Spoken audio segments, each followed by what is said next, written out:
নাজমা, তুমি তুমি বিদেশ থেকে চলে আইছো? আয়সা বললাম। ভাইজান কেমন আছো তুমি? আছি রে বোন, ভালো আছি। তুমি কেমন আছো মা? আমি ভালো আছি। ভালো আছো? ভাইজান তুমি বিদেশ থেকে আয় পড়ছো? আইলাম রে ভাই।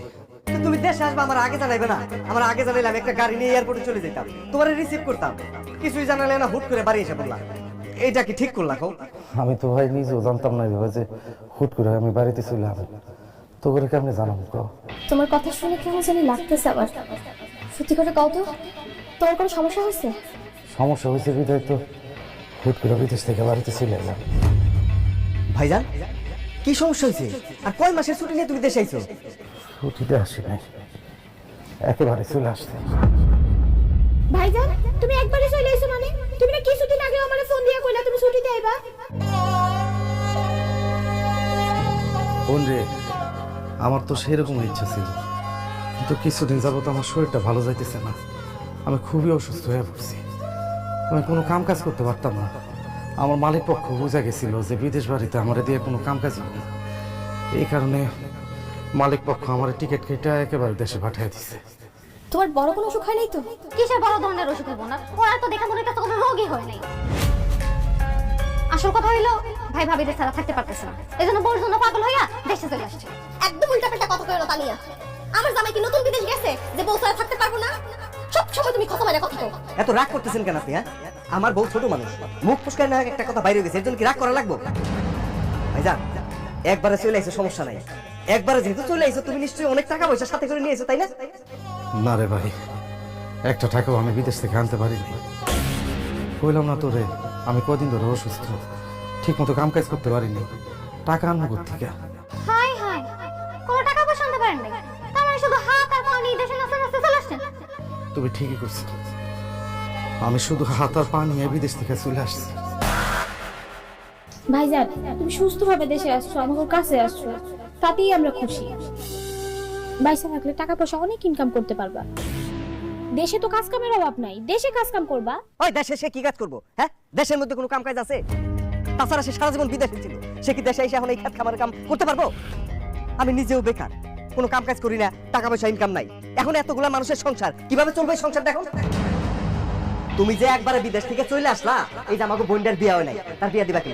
তোমার বউরে খাওয়াবে কি? তোমার যে একটা বাচ্চা আছে, এটা কি খেয়াল আছে? তারে কি খাওয়াবে? তুমি নিজে কি খাইবে? আমি কিছু জানি না রে ভাই, আমি কিছু ভাবতে পারতেছি না। এইসব কিছু নিয়ে চিন্তা করতে করতে আমি আরো অসুস্থ হয়ে পড়তেছি, আমার শরীর আরো খারাপ করতেছে রে ভাই। আর ধরো তুমি মিথ্যা কথা করে না তো, তোমার মাথায় এই সংসার নিয়ে কোনো চিন্তাই নাই। বিদেশের বাড়িতে কি মানুষ অসুস্থ হয় না? তুমি কি বিদেশে মরে যাইতেছিলা যে ঢ্যাং ঢ্যাং ঢ্যাং ঢ্যাং করতে করতে দেশে এসে পড়ছো? আমার বউ তো ঠিকই কইছে, তুমি তোমার বউরে ছাড়া এক মিনিটও থাকতে পারো না, এর জন্যই দেশে চলে আসছো। এই বাদ দাও তো, ওনার যা খুশি তা করুক, আমাদের এত তাতে কি? না বলে না, চলো চলো, যার যারটা শেষে বুঝো।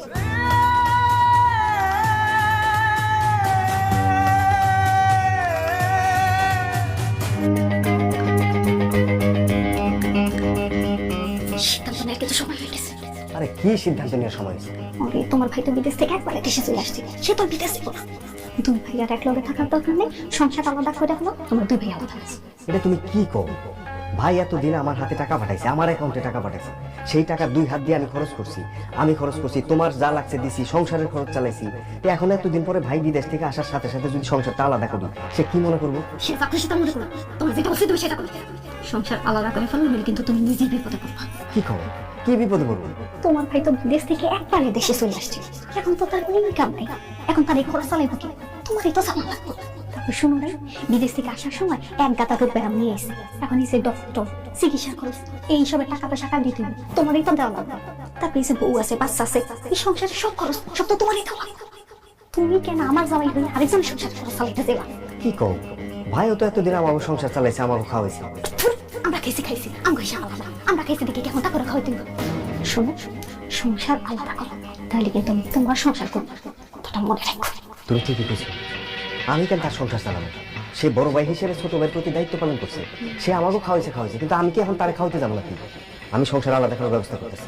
তাহলে আজকে রাতে তোমার ভাইরও বেটা দাও, তারা যেন আলাদা থাকে, আলাদা খায়। আর কালকে থেকে আমরা আলাদা রান্না করবো, আলাদা খাবো। আমি যা যা বলছি ঠিক তা তা করবা। আমার কথার যদি কোনো নড়চড় আছে তাহলে তোমার খবর আছে। ঠিক আছে, আমি রাত্রেই ভাইজানের সাথে আলাপ করে সংসার আলাদা করার ব্যবস্থা করতেছি। সে তার মতো আলাদা খাইব, আমরা আমার মতো আলাদা খাবো।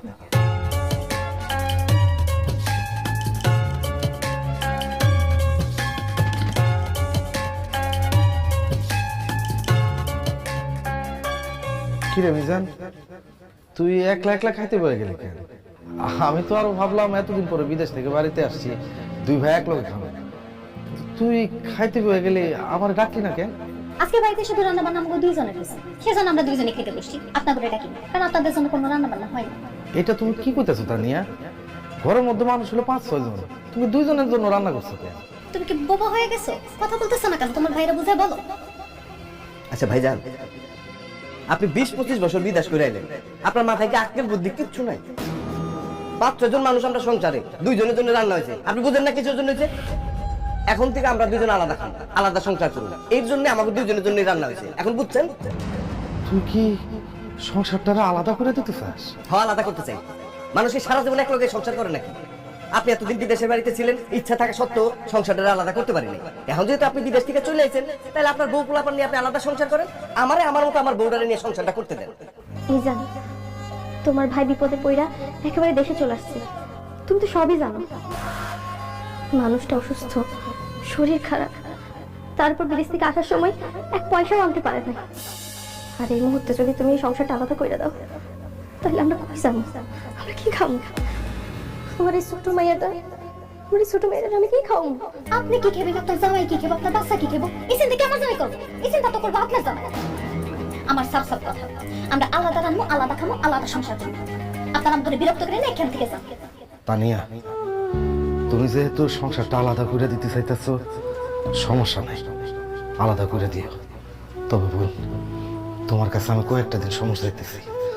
আমি যদি একটা কাজ বাজে জোগাড় করতে পারি, তখন তুমি সংসারটা আলাদা করো। আমরা যদি এখন আলাদা করে দাও, আমি আমার বউ বাচ্চা নিয়ে খুব বিপদের মধ্যে পড়ে যাবো। না না না ভাইজান, আমি আর 1 সেকেন্ডও সময় দিতে পারব না। সংসার আলাদা হইব, এটাই ফাইনাল। এবং এখন থেকে সেটা শুরু হইল। এখন থেকে আপনার আলাদা সংসার, আমার আলাদা সংসার। ভাইজান, তোমরা দুজন যেহেতু আলাদা হয়ে যেতেছো, তাহলে আমি কার লগে খাবো? এতদিন তো আমার লগে খাইছো, আমি তো খাওয়াইছি, আমি তো পড়াইছি। এখন বড় ভাই বিদেশ থেকে আইছে, এখন তার কাছে যাই কিছুদিন খা পর। কি কও?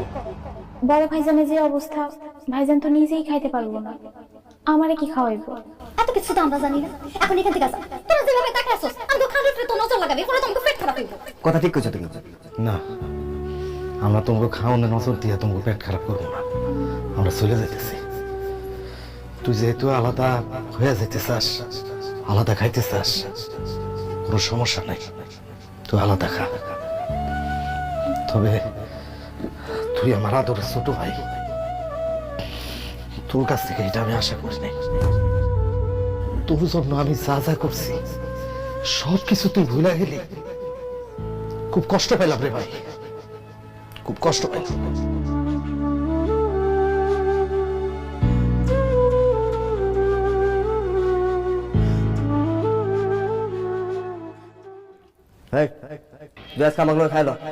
কালকে থেকে বড় বেলা খাইছ। যেই ঘরে আমার বড় ভাই, ভাবি, আমার ছোট্ট ভাতে যেটা খাওয়ান পায় না, এই ঘরে আমিও খাবো না। না গো মা, দেমাক কথা হয়। খাইতো এতদিন খাইছ না, খাই দিছি তোমার। না খাক, খাও তুমি।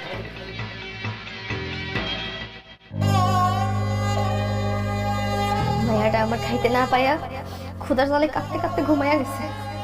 তোমার কাছে তো তোমার ভাই ফেরেশতা, একেবারে চলে আইছো না এখন বিদেশ থেকে। দেখছো কেমন খারাপ ব্যবহারটা করলো তোমার লগে? যাক না কয়টা দিন, আস্তে আস্তে আর অনেক কিছু দেখবা। আমি আমার ছোট ভাইরে ছোটবেলা থেকে খাওয়ায় পড়ায় বড় করছি। আমি বিদেশ বাড়িতে যা কষ্ট করে টাকা পয়সা ইনকাম করে ওর কাছে পাঠাইছি, ওরে আমি বিয়ে করাইছি। ও আর ওর বউয়ের সংসার আমি দেখছি, আমি চালাইছি। একটা বিপদে পড়ে বিদেশ থেকে একেবারে চলে আসার পরে আমার ভাই অপেক্ষা করেন, আমার সাথে সাথে আলাদা করে দিল সংসারটা। অথচ আমার ভাই একবার ভাবলো না আমি একজন অসুস্থ মানুষ, আমি কাম কাজ করতে পারি না, আমি আমি এখন কিভাবে সংসার চালাবো, কিভাবে আমার বাচ্চাটার মুখে, আমি তোমার মুখে আমি খাবার তুলে দিব? আমার ভাই একবার ভাবলো না। এইসব চিন্তা তোমার ভাই কোনোদিনও করবো না। সে তোমার আপন ভাই হইলেও সে অনেক বড় স্বার্থপর। যতদিন তোমার কাছ থেকে স্বার্থ হাসিল করতে পারছে ততদিন তোমার সাথে ভালো সম্পর্ক রাখছে। এখন তোমার দিয়া তার কোনো স্বার্থ হাসিল হইবো না, তাই তোমার লোকে সে সম্পর্ক রাখতে চায় না। আর সংসারকে আলাদা করতেছে, বুঝতেছো না তুমি? তুমি এখন বিদেশ থেকে চলে আসছো, এখন তোমার কোনো ইনকাম নাই। এখন যদি আমরা এক লগে থাকি তাহলে তো তার তোমারে আমার মায়ের খাওয়াইতে হইব। শুধুমাত্র আমার করে খাওয়ানোর ভয়ে সে সংসারটা আলাদা করে ফেলছে। তুমি যেমন দিল দরদি, তোমার মতো দুনিয়ার সবাই দিল দরদি হয় না। তুমি ঠিকই কইছো নাজমা, আমি বিদেশ বাড়িতে কত কষ্ট কইরা টাকা ইনকাম করছি, সেই টাকা আমি দেশে পাঠাইছি। আমার ছোট ভাইরে আমি খাওয়াইছি, পড়াইছি, বড় করছি। অথচ আমার এই বিপদের দিনে কেউ আমার চিনল না, কেউ আমার পাশে দাঁড়াইলো না। হায় রে নিষ্ঠুর দুনিয়া, আমার মাইয়াটা না খেয়ে কাঁদতে কাঁদতে ঘুমায় পড়ছে। আমার মাইয়াটা যদি সকালবেলা ঘুম থেকে উঠে আমার কাছে খাবার চায়, আমি কোথা থেকে তার মুখে খাবার তুলে দিব? তুমি আর মন খারাপ করো না, আল্লাহ চাইলে একটা না একটা ব্যবস্থা হইবই। আচ্ছা, তুমি যে বিদেশ থেকে মিজানের অ্যাকাউন্টে টাকা পাঠাইতা, মিজান তো বেশি টাকা খরচ করতো না, শুধু ঘরে বাজার সদাই করতো। মিজানের অ্যাকাউন্টে কি তোমার জমানো কোনো টাকা আছে? আমার কাছে হিসাব আছে, মিজানের অ্যাকাউন্টে আমার 2.5 টাকার মতো জমা আছে। তাহলে তুমি একটা কাজ করো, সে যেহেতু সংসারটা আলাদা করেই ফেলছে, তোমার টাকাটা তোমার দিয়ে দিতে কম। আমি কালকে সকালে মিজানের কমু, ওর কাছে যে আমার টাকা জমা আছে সেই টাকাগুলো যাতে ব্যাংক থেকে তুলে আমার দিয়া দেয়।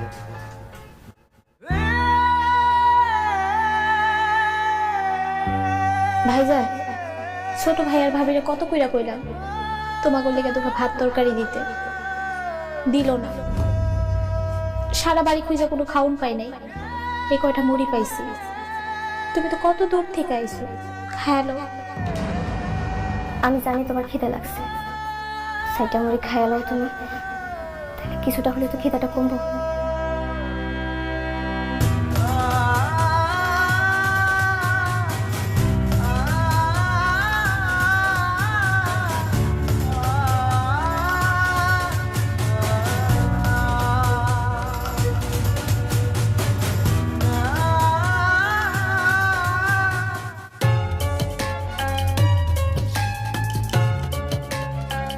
মিজান চল আমার লগে ব্যাংকে চল। ব্যাংকে যাবো মানে? তোমার লাগে ব্যাংকে যাবো কেন? বিদেশ থেকে আমি একেবারে চলে আসছি, আসার পরে সংসারটা আলাদা করে দিচ্ছি। ঘরে বাজার সদা কিছু নেই, ঘরে চাল ডাল বাজার সদা করতে হবে। তোর অ্যাকাউন্টে যে আমার জমানো টাকা আছে সেই টাকাগুলো তুই আমার তুলে দিয়ে দে। ভাইজান তুমি এটা কি কও? তোমার টাকা আমার অ্যাকাউন্টে আমি করতে? আমি বিদেশ থেকে যত টাকা পয়সা পাঠাইছি সব তো তোর অ্যাকাউন্টে পাঠাইছি।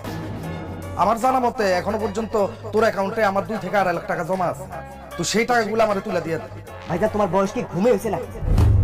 তুমি বিদেশ থেকে টাকা পাঠাইছো, সেই টাকা এখন পর্যন্ত আমার অ্যাকাউন্টে রয়েছে। তুমি মাস শেষে সংসারের খরচের জন্য কিছু টাকা পাঠাইছো, তো সেই টাকা তো বাজার খরচ করতে করতেই শেষ হয়ে যেত। আর ওই যে তোমার বাচ্চাটা, তার আজকে জ্বর কালকে কাশি, ওই দিন এই হয়েছে আজকে ওই হয়েছে, এই সব করতে করতে ওষুধ আনতে আনতেই তো আমার টাকা সব শেষ। আর বউ যে 2 দিন পরে মার্কেটে যায়, পার্লারে যায়, বুড়ো প্লাক করে, ফেশিয়াল করে, এটি কোন নাকি? এই যে একটা ভালো কথা মনে করছো, হ্যাঁ?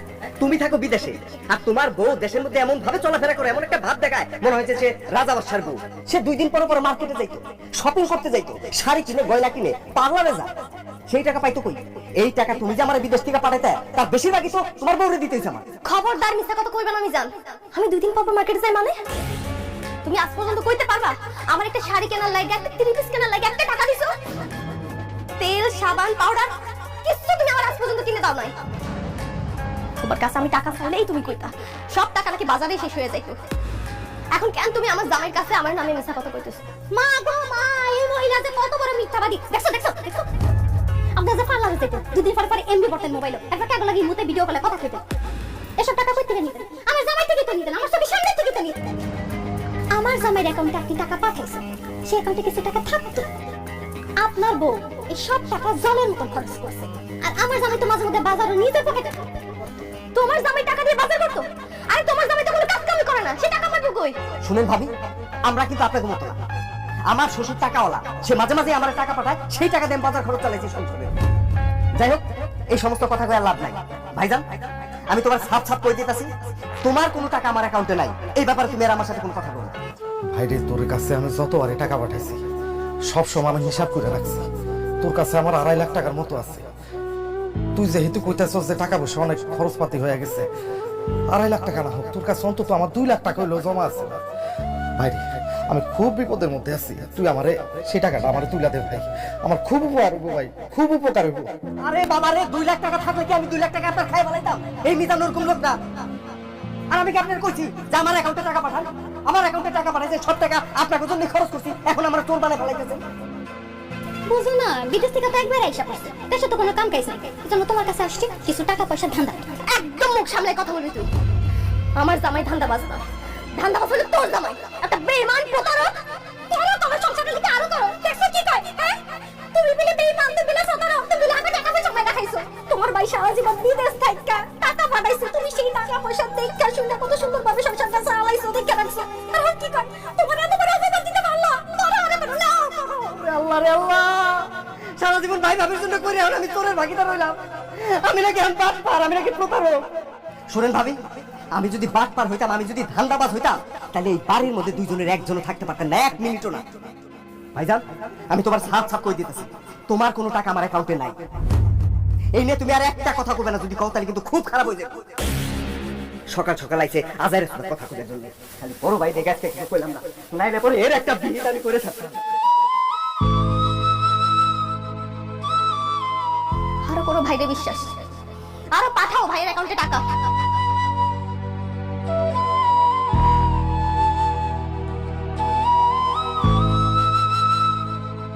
আকবর 20 বছর বিদেশ করছ, কিছুই তো করতে পারো নাই। যাই টাকা ইনকাম করছো, ভাই বোনের মানুষ করছো, আর সংসারের পিছে খরচ করছো, রাখার মধ্যে খালি এই জমিটুকু রাখছো।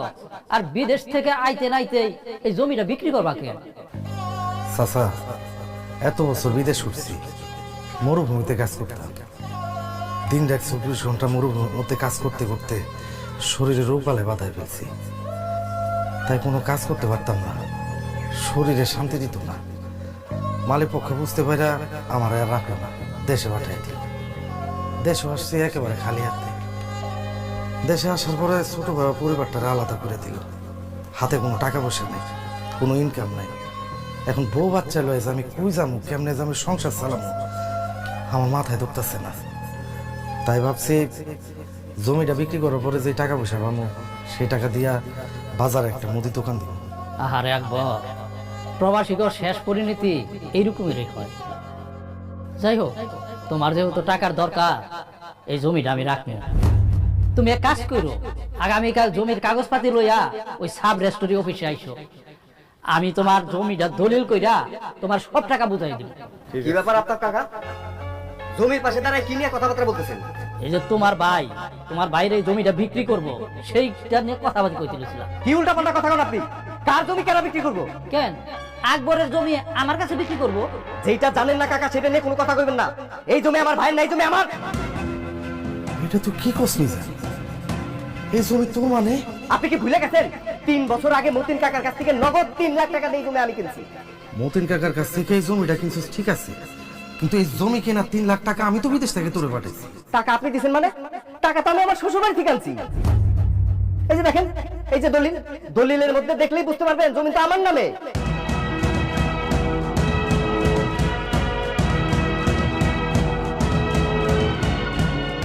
আকবর, এই দলিল অনুযায়ী তো এই জমির মালিক তুমি না, এই জমির মালিক হচ্ছে তোমার ছোট ভাই মিজান। চাচা, চাচা বিশ্বাস করেন, আমার 3 বছর আগে আমার ছোট ভাই আমার বিদেশে ফোন দিয়ে কইলো মতিন কাকা জমিটা বিক্রি করে দিব। আমার কাছে যদি টাকা থাকে তাহলে আমি তারে টাকা পাঠাই, আমি জমিটা যাতে আমার নামে রাখা দেয়। আপনি জানেন বিদেশে আমি কত কষ্ট করে টাকা ইনকাম করছি, কত জনের কাছ থেকে ধার দেনা করে এই টাকা আমি ওরে পাঠাইছি। আর তুই এই জমি আমার নামে রাখি না, তুই নিজের নামে কিনছিস। 3 লাখ টাকা উনি পাঠাইছে। 3 লাখ টাকা যে আপনি পাঠাইছেন তার কোনো প্রমাণ আছে? আমি এই জমিটা কেনার সময় আমার শ্বশুরের কাছে যে কত হাতে পায়ে ধরে টাকা ডানছি, এখন পর্যন্ত সেই টাকা আমি শোধ দিতে পারি নাই। আমার শ্বশুর বাড়ি থেকে টাকা এনে যে জমি আমি কিনছি সেটাকে আমি আমার নামে রাখুন না, তাহলে আপনার নামে রাখুন? মিশা কথা কইছ না মিজান, মিশা কথা কইলে কিন্তু তোর উপরে আল্লাহর গজব পড়বো। গজব এখন আপনার উপরে আমি ফালাম। সরেন সরেন, আমার জমির সামনে থেকে সরেন, নাহলে কিন্তু মাথার মধ্যে বাড়ি দিয়ে একদম মাথা 2 ভাগ করে ফেলাম। তুই আমার টাকায় জমি কিনা আমার নামে রেজিস্ট্রি না করে তোর নামে রেজিস্ট্রি করছস। তোর এই দলিল আমি মানি না, তোর এই দলিল আমি মানি না, আমি ছিঁড়ে ফেলাবো। তুই আমার ভাই না, তুই একটা বেঈমান, তুই আমার শত্রু, তোর আজকে আমি মাইরা ফেলাবো।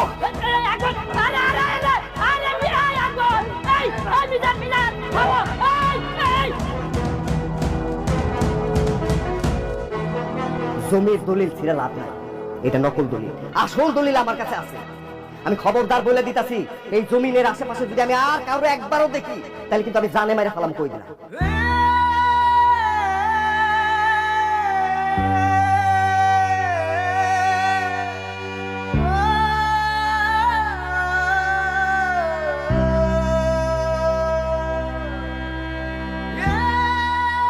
কাকা কিছে আমার জামাই কিছে কাকা কিছে?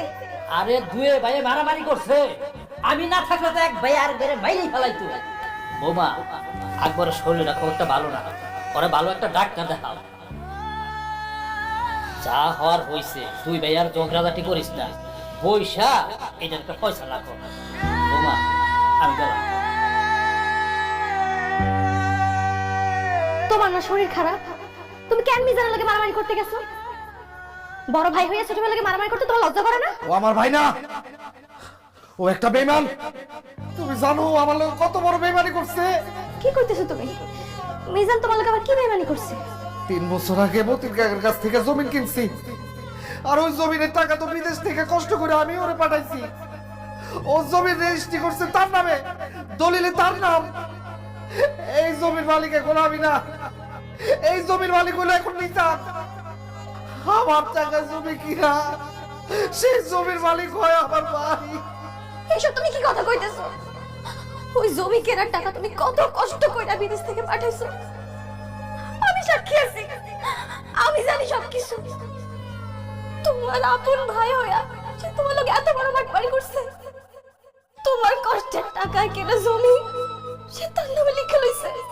হন হাসনা, আফতাব চাচার কাছে জমিটা বিক্রি করতে গেছিলাম, ভাবছিলাম জমিটা বিক্রি করে বাজারে একটা মুদি দোকান দিব, কোন রকমের সংসারটা চলবো। সে কয় ওই জমির মালিকটা কি আমি না, ওই জমির মালিকটা কি মিজান।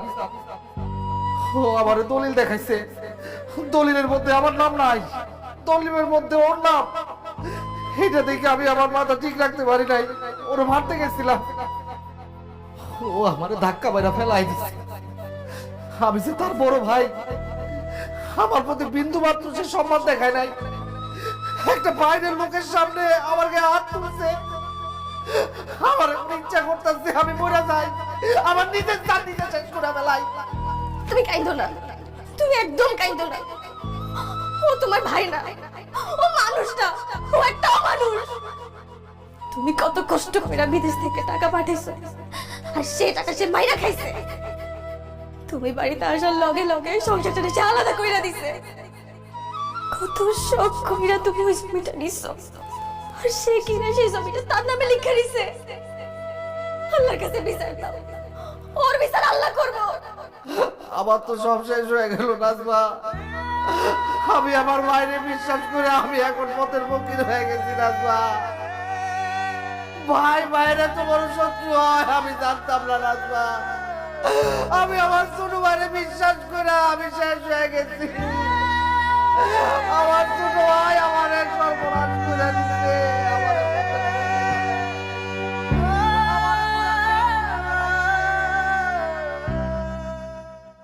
একদম ঠিক কাজ করছে, একদম উচিত শিক্ষা হয়েছে। এত বড় সাহস, জমি বিক্রি করতে যায়। তুমি তো শুধু ধাক্কা মেরে আসছো, আমি যদি হতাম না তাহলে মাথাটা বাড়ি মেরা মাথাটা তুই খানা। আরে তোমার কি মনে হয় আমি খালি ধাক্কা মেরে চলে এসেছি? আমি মুখের উপরে কই দিয়েছি, খবরদার আমার জমির আশেপাশে যদি আর কোনোদিন দেখছি তাহলে একদম জানে মেরে ফেলাম, এটা কই আইছি। আরে তোমার ভাই যদি এখন থানায় যায় মামলা করে, গ্রামের মধ্যে সালিশ বসায়, তাহলে তো সম্পত্তি টাকা পয়সা সবকিছু তারই ফেরত দাও না। এই সম্পত্তি কেনার সময় তো তোমার ভাই টাকা দিছিল, আর তোমার ব্যাংকের অ্যাকাউন্টে যে টাকা আছে সে টাকাও তো তারই পাঠানো টাকা। হায় হায় ককি, তাহলে এখন আমি কি করব? বুদ্ধি পেয়েছি। তুমি একটা কাজ করো, তোমার নামে যে জমিটা আছে সে জমিটা তুমি আমার নামে রেজিস্ট্রি করে দাও, আর তোমার অ্যাকাউন্টে যত টাকা আছে সব টাকা তুমি আমার অ্যাকাউন্টে ট্রান্সফার করো। তাহলে তোমার ভাই যদি থানায় যায় মামলা করে বা গ্রামে সালিশ বসায়, তাহলে তো তোমার অ্যাকাউন্টে কোনো টাকা পাইবো না, আর জমি তো তখন আমার নামই হয়ে যাবে। আর তখন টাকাও তোমারই থাকবো, জমিও তোমারই থাকবো।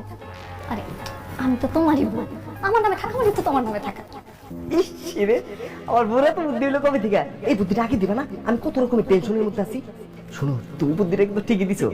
আমি যদি সমস্ত টাকা তোমার অ্যাকাউন্টে দিয়ে দেই আর জমি যদি তোমার নামে লিখে দেই, তাইলে আমার কাছে আর কোনো কিছু পাইবো না, আর ভাইও আমার কাছ থেকে সম্পত্তির টাকা নিতে পারবো না। দাঁড়াও, আমি কালকেই ব্যাংকে যাবো। ব্যাংকে যায় আমার অ্যাকাউন্টে যত টাকা আছে সমস্ত টাকা আমি তোমার অ্যাকাউন্টে দিয়ে দেবো, আর ওই জমিটা যে আমার নামে আছে ওইটাও তোমার নামে কালকেই দেওয়ার ব্যবস্থা করবো। ঠিক আছে, যা করার তাড়াতাড়ি করো। তুমি তো জানো তোমার ভাই যদি কোনো ঝামেলা বাধায় দেয়, সেই সুযোগ আমি তার কোনোদিনই দিব না। যা করার আমি কালকেই করতেছি।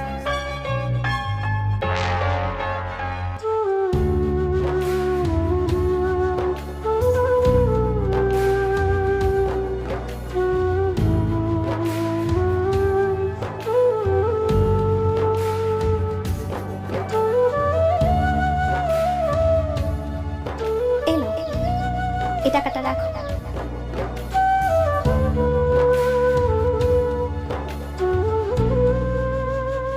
টাকা?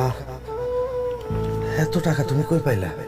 তুমি বিদেশ থাকতে তো আমার কাছে কখনো টাকা পয়সা পাঠাও নাই, আমার অবিশ্বাস করছো। যতবারই টাকা পাঠাইছো তুমি তোমার ভাইয়ের অ্যাকাউন্টেই পাঠাইছো। মাঝে মধ্যে যে 2-3 হাজার টাকা আমার হাত খরচের জন্য দিতা, ওই খরচ থেকে টাকা বাঁচাইয়া আমি একটা ডিপিএস করছিলাম, আর আজকে ডিপিএসটা ভাঙছি। ডিপিএস থেকে এই 1 লাখ টাকা পাইছি, এই 1 লাখ টাকাটাই তোমারে দিলাম আমি।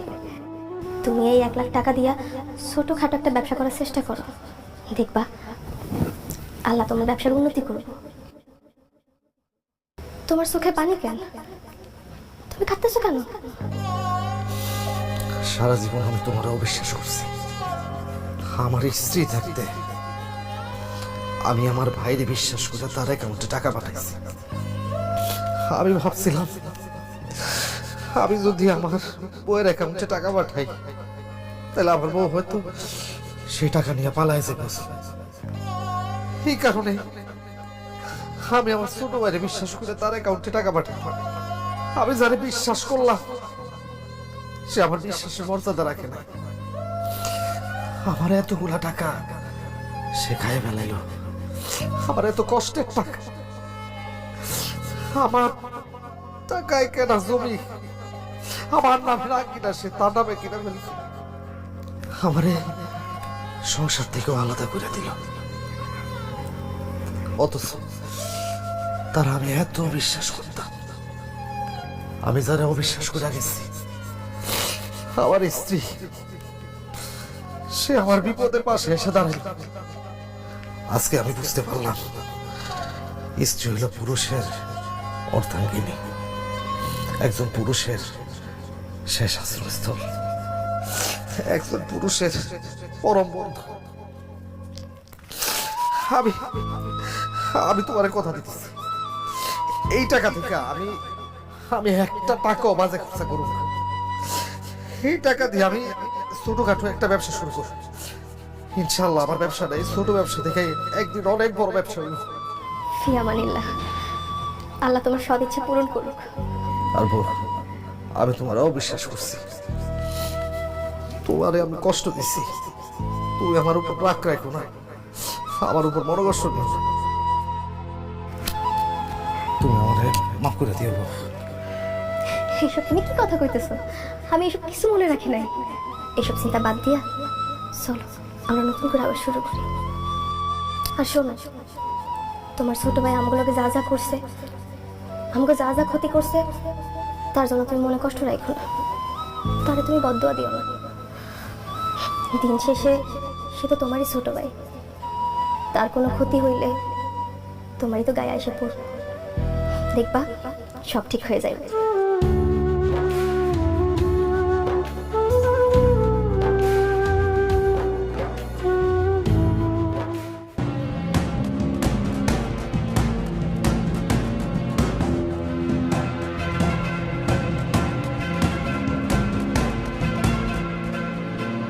আচ্ছা তানিয়া, আমার একটা কথা কত তুমি, আমি যখনই বাড়ির মধ্যে ঢুকি তখনই দিই তোমার কানের মধ্যে ফোন, সারাক্ষণ ফোনে কথা কইতে থাকো। আমি যে বাড়ির বাইরে থাকি সারাদিন, কই আমার তো কোনো সময় ফোন দাও না? হ্যাঁ, তাহলে এত কথা কার সাথে কও তুমি?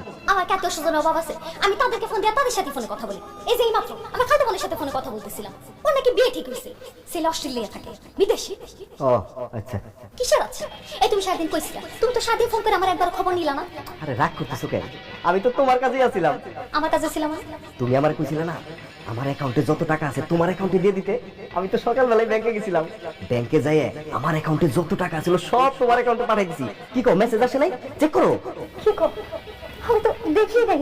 বাবা দেখালি, ও বাবা, এটা দেখি মেসেজ আসে, আমার অ্যাকাউন্টে 3 লাখ টাকা এসেছে। খালি টাকা না, তুমি যে আবার কইছিলা যে আমার নামে যে জমিটা আছে সেই জমিটা তোমার নামে দিতে হইব, ওই কাজও কিন্তু আমি সাইরে ফেলাইছি।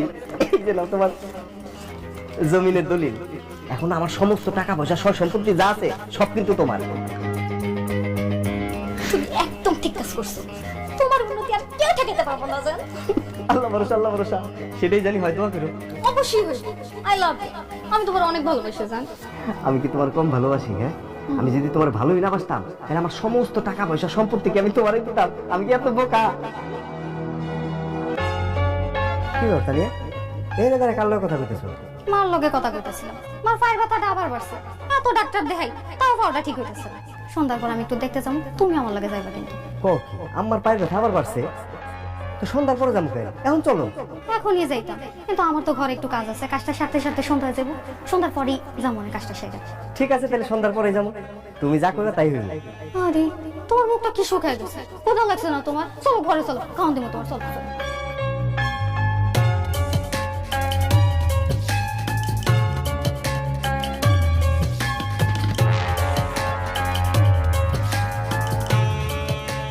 এই আরে জোরের মধ্যে কই যাও? তোমাকে বাড়ি না সোজা? আরে এদিক দিয়ে যাওয়ার রাস্তা আছে, এদিক দিয়ে যদি যাই তাহলে তাড়াতাড়ি যেতে পারবো। চলো আসো, আমি চিনি, চলো।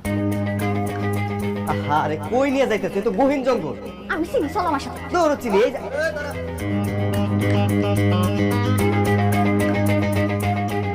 ভাই, আপনি কে ভাই? আমি কে সেটার পরিচয় তোর বউ দিব। তানিয়া, আমার পরিচয়টা দিয়ে দাও। আমার বউ আপনার পরিচয় দিব মানে? তানিয়া, উনি কে? তুমি কি ওনারে চিনো?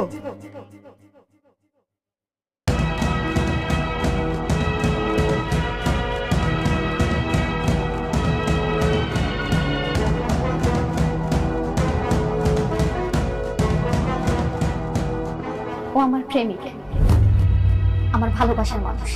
এসব তুমি কি কথা নিয়া? আমি তোমার স্বামী থাকতে আর একটা ছেলে তোমার প্রেমিক হয় কিভাবে? ভালোবাসার মানুষ হয় কিভাবে? কারণ আমি তারে ভালোবাসি, আমরা দুজন এক লগে পড়তাম, তখন থেকে আমরা একজন আরেকজনকে খুব ভালোবাসি। আপনাকে তো আমি বিয়ে করতে চাই না, আমার আব্বা জোর করে আমার আপনার সাথে বিয়ে দিছে, কিন্তু বিয়ের পরে আমি ওরা কোনো দিন ভুলতে পারিনি। আপনি যে দেখতেন আমি সারাক্ষণ ফোনে কথা বলতাম, আমি আমার এই প্রেমিকের লগে ফোনে কথা কইতাম। আমি তো আপনার মন থেকে কোনদিন ভালোবাসি নাই, আমি শুধু ভালোবাসি একজনকে, সেটা হইল আমার ভালোবাসার মানুষ মামুন। তানিয়া, এসব তুমি কি কইতাছো? তানিয়া, তুমি যদি আমার মন থেকে ভালোই না বাসতে পারো তাহলে আমার বিয়ে করছিলা কি লিগা? আমি তো তোমার কথা মতো সব কিছু করছি, তুমি যা যা বলছো তাই করছি, আমার তো কোনো দোষ নাই। তাহলে কে আর তুমি আমার জীবনটা নষ্ট করে দিতে চাইতেছো? কয়েকবার আপনার দোষ হলো আপনি আমার বিয়া করছেন, আর এখন আপনার এখানে কেন এসে জানেন? আপনার মাইরা আমার এই প্রেমিকের লগে পালাইছে। তুমি আমারে মাইরা তোমার প্রেমিকের লগে পালাই যাবে? হ্যাঁ, পালাইছে। সেজন্যই তো বুদ্ধি করে আপনার এখানে আমার বাপের বাড়িতে যাওয়ার কথা কয়ে নিয়ে এসেছি, আর আপনার জমি আমার নামে রেজিস্ট্রি করে নিয়েছি, আপনার অ্যাকাউন্টের সব টাকা আমি আমার অ্যাকাউন্টে ট্রান্সফার করে দিয়েছি। হারামজাদি, বিশ্বাসঘাতক, বেঈমান, ডাইনি! তোর জন্য, শুধুমাত্র তোর জন্য আমি আমার ভাইয়ের লগে বেঈমানি করছি, আর তুই আমার লগে বেঈমানি করে তোর প্রেমিকের লগে চলে যাবি? আমার যাওয়ার আগে আমারে মারবি? ওই আমারে মারার আগে আমি তোরে মারবো, তোরে শেষ করে ফেলাম আমি। আমি তো আমার তোর কত বড় সাহস, তুই আমার সামনে আমার প্রেমিকারে মারতে চাস? এই মার শালারে। ভাই, ভাই, ভাই, ভাই, ভাই,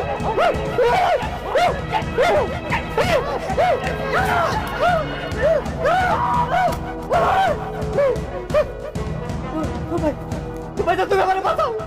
এই ডাইনি আমার বাইরে ফেলাবো, বেচারা আমারে ওর হাত থেকে বাঁচাও তুমি। তোর মাইরা ওর বয়ফ্রেন্ডে নিয়ে পালানোর ফোন দিয়ে আসতেছিল, তখন সেটা আমি আড়াল থেকে শুনছি। হ্যাঁ জান, জান এদিকে তো কাজ হয়ে গেছে। কাজ হয়ে গেছে মানে কি কাজ হয়েছে? আমার জামাইয়ের অ্যাকাউন্টে যত টাকা পয়সা ছিল সব তো আমি আমার অ্যাকাউন্টে নিয়ে নিয়েছি। আমার জামাই নামে যত জায়গা জমি সয় সম্পত্তি ছিল সব আমার নামে নিয়ে নিয়েছি। আমার জামাই টাকা পয়সা সয় সম্পত্তি যা আছে সব কিছু আমার। হ্যাঁ হ্যাঁ, কি কইতেছো সত্যি? ও, এখন যদি আমরা পালাই গিয়ে বিয়ে করি তাহলে আর কোনো সমস্যা নেই। সংসার খরচ, তোমার খরচ, আমার খরচ সব আমার থেকে চালাইতে পারবো। জান তোমার স্যার আমার আর ভালো লাগতেছে না, চলো না আমরা দুজন পালাই যাই। কিন্তু তোমার জামাই যদি বাধা দেয়? আজকে আমি তোমার সাথে পালাই যাওয়ার সময় পরে সাথে করে নিয়ে আসবো। তুমি কিছু লোকজন রেখে রেখো, এরপর ওরা মাইরা তারপর আমি তোমার সাথে পালাই যাবো। ঠিক আছে, আমি আমাকে কিশোর গ্যাংয়ের কিছু পোলা প্যান্ট রেডি রাখতেছি। তুমি তোমার জামাইরে নিয়ে আসো, তারপর ওরে মাইরা আমি তোমারে নিয়ে পালাই যাবো। এখন বুঝতে পারছস তো বউয়ের কথা উঠবস করলে কি পরিণতি হয়? আজকে আমি যদি সম্মত আসতে না পারতাম তাহলে তোর তো মাইরাই ফেলাইতো। ভাইজান, আমি তোমার লোকে এত অন্যায় করছি, এত অত্যাচার করছি, তোমার মনে কত আঘাত দিছি। আমি তোমার টাকা বাইরে খাইছি, তুমি বিদেশ থেকে মাসের পর মাস টাকা পাঠাইছো, সেই টাকা আমি নিজে খরচ করছি। তোমার পাঠানো টাকা দিয়ে আমি জমি কিনছি আমার নামে, তোমার না দিয়ে তোমার লোকে বেইমানি করছি। তুমি বাড়িতে আসার পরে তোমার এই বিপদের সময় আমি তোমার সংসার থেকে আলাদা করে দিছি। তোমার ছোট্ট একটা বাচ্চা, আমি তার দিকেও তাকাই নাই, তার আমি খাইবারও দেই নাই। ভাইজান, এত কিছুর পরেও তুমি আমার বাঁচাইতে এসো ভাইজান। কেরাম লাগো ভাই? আরে তুই কে? তুই তো আমার মায়ের পেটের ভাই। আরে ভাই তুই তো আমার রক্ত। তুই যদি বিপদে পড়স আমি তোর সাহায্য করতে কে নাম না? তুই আমার প্রতি অন্যায় করছস, আমার পরিবারের প্রতি অন্যায় করছস, আমার অনেক কষ্ট দিছস। তোর যদি কোনো ক্ষতি হয়ে যায় তাহলে কি আমি সহ্য করতে পারব না ভাই? আমি তো সহ্য করতে পারব না। আজকে যদি তোরে বাঁচাইতে আইসা আমার মৃত্যু হইতো তাতেও আমার কোনো আপত্তি ছিল না। তবে মনে রাখিস ভাই, তোর এই বড় ভাই ভাইচা থাকতে তোরে কেউ ফুলের টুকরো দিতে পারবো না। ভাই বড় ধন, রক্তের বাঁধন। তুমি আজকে আবার প্রমাণ করে দিলে ভাইজান। বিশ্বাস করো ভাইজান, আমি ইচ্ছা করে এগুলা কিছু করি নাই। আমি ইচ্ছা করে তোমার মনে কষ্ট দিই নাই, তোমার লগে বেমারি করি নাই, তোমার মনে আঘাত দিই নাই ভাইজান। এই যে ডাইনি, এই ডাইনির কথা মতো আমি সবকিছু করছি, তোমার মনে আঘাত দিছি, তোমার লগে বেমারি করছি। ভাইজান তুমি আমার মাফ করে দাও ভাইজান। আমি জীবনে কোনোদিন আর তোমার লগে খারাপ ব্যবহার করো না ভাইজান। ভাইজান, ভাইজান তুমি আমার মাফ করে দাও ভাইজান। আমি তোমার লগে অনেক বড় অন্যায় করে ফেলেছি ভাইজান। তুমি যদি আমার মাফ না করো না, আল্লাহ আমার মাফ করবো না ভাইজান। ভাইজান তুমি আমার মাফ করে দাও, আমার তুমি মাফ করে দাও।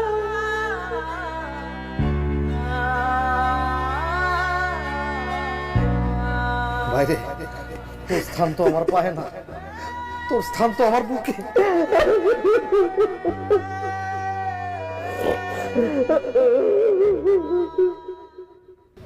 মিজান, আমার তুমি মাফ করে দাও, আমার খুব ভুল হয়ে গেছে, আমার মাফ করে দাও। হারামজাদি, তোর কারণে আমার বাবার মতো ভাইরে আমি কষ্ট দিছি, আমি তার লগে বেইমানি করছি। আমার ভাইয়ের মেয়েটা আমার ভাতিজি, আমার নিজের রক্ত, শুধুমাত্র তোর কারণে আমি তার খাইতে পর্যন্ত দেই নাই। আর সেই তুই আমার লগে বেইমানি করে তোর প্রেমিকের লগে পালাই যেতে চাইতেছিলি। তুই নারী জাতির কলঙ্ক। আমি তোর লগে সংসার করুম না, আমি তোরে তালাক দিব, তালাক দিব আমি তোরে। কি কথা কইতাছস? আরে কি কইতাছস? ভাইজান, তুই পাগল হয়ে গেছস? ভাইজান আমি পাগল হয়ে গেছি। তুমি আমার মাফ করে দাও, তবু এর মধ্যে আর কোনো কথা কইও না। আমি ওর লগে সংসার করুম না, আমি তালাক দেব। এক তালাক, দুই তালাক, 3 তালাক।